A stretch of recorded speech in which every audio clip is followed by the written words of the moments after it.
البتہ میرے بعد کثرت سے خلفاء پیدا ہوں گے. سبحان اللہ، یہ بخاری کی روایت ہے. پھر مزید ابو ہریرہ کی ایک حدیث ہے، کہتے ہیں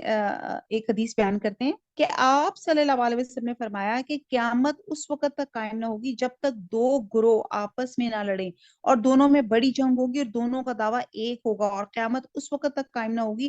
جب تک 30 کے قریب جھوٹے دجال ظاہر نہ ہوں، یعنی ان میں سے ہر ایک یہی کہے گا میں اللہ کا رسول ہوں. یہ بھی بخاری کی حدیث ہے کا مفہوم ہے. اب حضرت عباس کہتے ہیں کہ آپ صلی اللہ علیہ وسلم کے زمانے میں مسیلمہ قذاب مدینہ آیا اور کہنے لگا اگر محمد صلی اللہ علیہ وسلم اپنے بعد مجھے اپنا جانشین بنائے تو میں ان کی تابعداری کرتا ہوں. اور میں مسیلمہ قذاب اپنے ساتھ بہت سے لوگوں کو بھی لایا تھا. تو آپ صلی اللہ علیہ وسلم اس کے پاس چلے گئے اور آپ صلی اللہ علیہ وسلم کے ساتھ ثابت بن قیس بھی تھے. اس وقت آپ کے ہاتھ میں ایک چھڑی تھی. آپ نے مسیلمہ سے مخاطب ہو کے فرمایا اگر تم محمد صلی اللہ علیہ وسلم سے یہ چھڑی بھی مانگو تو میں نہیں دوں گا، جانشینی تو دور کی بات ہے، اور اللہ نے جو کچھ تیری تقدیر میں لکھ دیا ہے تو اس سے بچ نہیں سکتا، اور تو اسلام نہ لائے گا اور اللہ تجھے تباہ کر دے گا. اور میں تو سمجھتا ہوں کہ تو وہی دشمن ہے جس کا حال مجھے اللہ تعالیٰ خواب میں دکھا چکا ہے، اور یہ ثابت بن قیس میری طرف سے تمہیں جواب دے گا. اور یہ کہہ کے آپ صلی اللہ علیہ وسلم واپس چلے گئے. حضرت عباس کہتے ہیں کہ میں نے حضرت ابو ہریرہ سے آپ صلی اللہ علیہ وسلم کے ارشاد کا مطلب پوچھا تو ابو ہریرہ نے مجھے بتایا کہ آپ نے فرمایا کہ ایک دفعہ میں سویا ہوا تھا، میں نے خواب میں دیکھا کہ میرے ہاتھ میں سونے کی 2 کنگن ہیں، تو میں بہت پریشان ہوا. خواب ہی میں مجھے حکم دیا گیا کہ ان پہ پھونک مارو. میں نے پھونک ماری تو وہ دونوں اڑ گئے. میں نے اس کی تعبیر یہ سمجھی کہ میرے بعد 2 جھوٹے شخص پیغمبری کا دعویٰ کریں گے، ان میں سے ایک اسود ہے اور دوسرا مسیلمہ قذاب ہے. یہ بھی بخاری کی روایت ہے. اور حضرت ابو ہریرہ کہتے ہیں کہ آپ نے فرمایا تم سے پہلے اگلی امتوں میں ایسے لوگ گزرے جن کو اللہ کی طرف سے الہام ہوتا تھا، اگر میری امت سے کوئی ایسا ہو تو عمر بن خطاب ہوتا. اور قیامت کے قریب حضرت عیسیٰ علیہ السلام کا نزول ہوگا تو یہاں رسول صلی اللہ علیہ وسلم کے امتی بن کر آئیں گے اور آپ صلی اللہ علیہ وسلم ہی کی شریعت کی اتباع کریں گے، اور علاوہ ازیں نبی ہونے کی حیثیت سے ان کا شمار رسول صلی اللہ علیہ وسلم سے پہلے کے انبیاء میں ہے، اور وہ کوئی نیا دعویٰ نہیں کرے گے. تو بہت سی چیزیں ہیں جو یہ پروف کرتی ہیں کہ حضور صلی اللہ علیہ وسلم جو ہیں خاتم النبی ہیں، ان کے بعد کوئی نبی نہیں آئے گا، اور ہمارے ایمان کا تقاضا بھی یہی ہے کہ حضور صلی اللہ علیہ وسلم کے بعد کوئی نبی نہیں آئے گا. اور حضور صلی اللہ علیہ وسلم نے باشکاف الفاظ میں بتایا تھا کہ میری امت میں سے ایک فرقہ تا قیامت حق پر قائم رہے گا. تو صحابہ نے عرض کی یا رسول اللہ وہ کون سا گروہ ہوگا؟ تو آپ نے فرمایا جس پر میں اور میرے اصحاب ہیں. اب ہم یہ دیکھتے ہیں کہ انبیاء کی بعثت کا ایک اہم وجہ، آپ یہ بتا سکتے ہیں کہ رسول بھیجے کیوں گئے تھے؟ اللہ کا میسج دینے کے لیے. تو آپ یہ دیکھیں کہ اللہ سبحانہ تعالیٰ نے 1,24,000 انبیاء، کیونکہ یہ فتنہ جو ہے کچھ ابھر رہا ہے ہماری کتابوں میں، بچوں کی ٹیکسٹ بکس میں حضور صلی اللہ علیہ وسلم کے ساتھ اب یہ بھی لکھا ہوا آتا ہے کہ خاتم النبیین ہے. وہ اس وجہ سے کہ یہ فتنہ ابھر رہا ہے کہ لوگوں کے اندر یا بچوں کے اندر یہ تھوڑی سی بے راہ روی، یہ اس طرح کے جھوٹے قذاب جو یہ دعویٰ کریں گے کہ ہم جو ہیں یہ نبی کا دعویٰ کریں گے، تو اس چیز کے سدے باب کے لیے اللہ تعالیٰ نے کلیئر الفاظ میں یہاں بتا دیا کہ حضور صلی اللہ علیہ وسلم جو ہیں وہ خاتم النبی ہیں. اب ہم ذرا دیکھتے ہیں کہ جتنے بھی اللہ تعالیٰ نے کم و بیش 1,24,000 پیغمبر بھیجے، اور وہ جو بھیجے تھے ان کا مقصد کیا تھا؟ اللہ کا پیغام اللہ کے بندوں تک پہنچانا. اس کو ہم شریعتاً رسول کہتے ہیں. اور جس ہستی کو اللہ تعالیٰ نے اپنی پیغام کی تبلیغ کے لیے اپنے مخلوق کی طرف بھیجا اسے رسول کہتے ہیں. اور یہ تمام یہ کیوں لے کر آئے تھے؟ تاکہ لوگوں کی ہدایت ہو سکے، لوگوں کو رہنمائی ہو سکے، اللہ کی رضا سب کو سمجھ آ سکے، اللہ کے احکامات لوگوں تک پہنچ سکے. تو ہم دیکھتے ہیں کہ بیسیکلی تمام جو نبی تھے ان میں جو خصوصیات تھی کہ تمام رسول سچے تھے، اللہ کے بھیجے ہوئے تھے، انہوں نے نبوت اور رسالت کی ذمہ داری جو تھی وہ بالکل پوری کی. برگزیدہ تھے، یعنی کہ چنے ہوئے تھے، اللہ تعالیٰ نے ان کو چوز کیا تھا، اور یہ اپنی اپنی قوم پہ یہ دین اسلام کی انہوں نے دعوت دی تھی، گناہوں سے پاک تھے، معصوم تھے، علم، عمل اور اخلاق اور ذہانت کے اعتبار سے بہترین لوگ تھے، اور حضرت محمد صلی اللہ علیہ وسلم پر یہ رسالت کا جو سلسلہ تھا وہ ختم ہوا تھا۔ اب ہم دیکھتے ہیں کہ حضور صلی اللہ علیہ وسلم کی جو رسالت تھی اس کی کیا خصوصیات تھی۔ آپ دیکھتے ہیں کہ انبیاء کرام، یعنی کہ جتنے بھی گزشتہ جتنے بھی نبی گزرے ہیں، ان کے اندر جو امتیازات الگ الگ، ان کو خاص خاص جو ان کو اسپیسیفک قسم کے امتیاز حاصل تھے، آپ صلی اللہ علیہ وسلم کی ذات گرامی میں جمع کر دیے گئے تھے، اور آپ کے جو خصائص ایسے تھے اور کچھ خصوصیات ایسی تھی جو کسی اور نبی کو اس سے پہلے عطا ہی نہیں ہوئی تھی۔ جیسے نبی صلی اللہ علیہ وسلم سے پہلے آنے والے انبیاء کسی خاص قوم یا قبیلے کی طرف ہوتے تھے، لیکن آپ کا امتیاز یہ ہے کہ آپ کو قیامت تک آنے والے تمام انسانوں کے لیے نبی بنا کے بھیجا گیا۔ پھر یہ تھا کہ آپ سے پہلے جتنے بھی نبی تھے ان کی شریعتیں منسوخ ہو گئی، لیکن اب صرف شریعت محمدی ہی واجب الاطاعت ہے۔ پھر آپ صلی اللہ علیہ وسلم پہ اللہ تعالیٰ کے دین کی تکمیل ہوئی تھی، اور سورہ مائدہ میں آتا ہے آیت نمبر 3 میں کہ آج کے دن میں نے تمہارے لیے تمہارا دین مکمل کر دیا اور تم پر اپنی نعمت پوری کر دی اور تمہارے لیے اسلام بطور دین پسند کر لیا۔ پھر ہم دیکھتے ہیں جو اور حضور صلی اللہ علیہ وسلم کی خاص خصوصیت ہے کہ سابقہ انبیاء پہ جو کتابیں اور صحائف نازل ہوئے تھے ان کی تعلیمات مٹ چکی تھیں، وہ اپنی اصل حالت میں موجود نہیں تھی، وہ اب ایڈیشنز اور سبٹریکشنز کے ساتھ ہیومن میموری کے ساتھ لکھی ہوئی کتابیں تھی، لیکن نبی صلی اللہ علیہ وسلم پہ نازل ہونے والی کتاب قرآن مجید آج بھی اصل شکل میں موجود ہے، کیونکہ یہ بہت بڑا معجزہ ہے حضور صلی اللہ علیہ وسلم کا کہ جس کی حفاظت کا ذمہ اللہ سبحانہ تعالیٰ نے خود لیا۔ اور پھر ہم یہ دیکھتے ہیں کہ نبی صلی اللہ علیہ وسلم نے بہت سی احادیث میں کلیئر کٹ بھی یہ بتایا، ترمذی کی ایک حدیث کا مفہوم ہے کہ میں آخری نبی ہوں، میرے بعد کوئی نبی نہ آئے گا۔ اور پھر ان تمام آیات اور احادیث کی روشنی میں ہمیں امت مسلمہ کا اس بات پہ اجماع ہے، یعنی کہ اتفاق ہے کہ اب قیامت تک حضور صلی اللہ علیہ وسلم کے بعد کوئی نبی یا رسول نہیں آ سکتا، اور ختم نبوت پر ایمان لائے بغیر کوئی شخص مسلمان نہیں ہو سکتا۔ اسی لیے حضرت ابوبکر صدیق کے دور میں جن لوگوں نے نبوت کا جھوٹا دعویٰ کیا، آپ صلی اللہ علیہ آپ رضی اللہ تعالیٰ عنہ نے نبوت کے ان جھوٹے دعوے داروں کے خلاف جہاد کیا۔ تو یہ ہے ان کا حضور صلی اللہ علیہ وسلم کا ختم نبوت، اور ہم سب بلیو کرتے ہیں کہ آپ کے بعد اب کوئی نبی نہیں آئے گا۔ اچھا جی، آگے ہم چلتے ہیں۔ اچھا، ایک اور بھی چیز ہے کہ حضور صلی اللہ علیہ وسلم کی جو حدیث ہے اس کی تدوین حدیث، اس کے لیے بھی پراپر جس کو کہتے ہیں نا وہ تھی کہ لوگ اس کو حافظے سے یاد کر لیتے تھے، لکھ لیتے تھے، ذہنوں میں رکھتے تھے، تو وہ بھی جو تھی ریٹن فارم میں آپ کی جو احادیث ہیں وہ بھی ہمارے پاس اوتھینٹک احادیث آج بھی صحاح ستہ کے شکل میں ہمارے پاس موجود ہیں۔ آپ نیکسٹ آیت پڑھتے ہیں، آیت نمبر 41، یا ایھا الذین، اے وہ لوگو، آمنو جو ایمان لائے ہو، اسکرو ذکر سے ہے، ذکر کرو، اللہ کا، ذکر کثیرا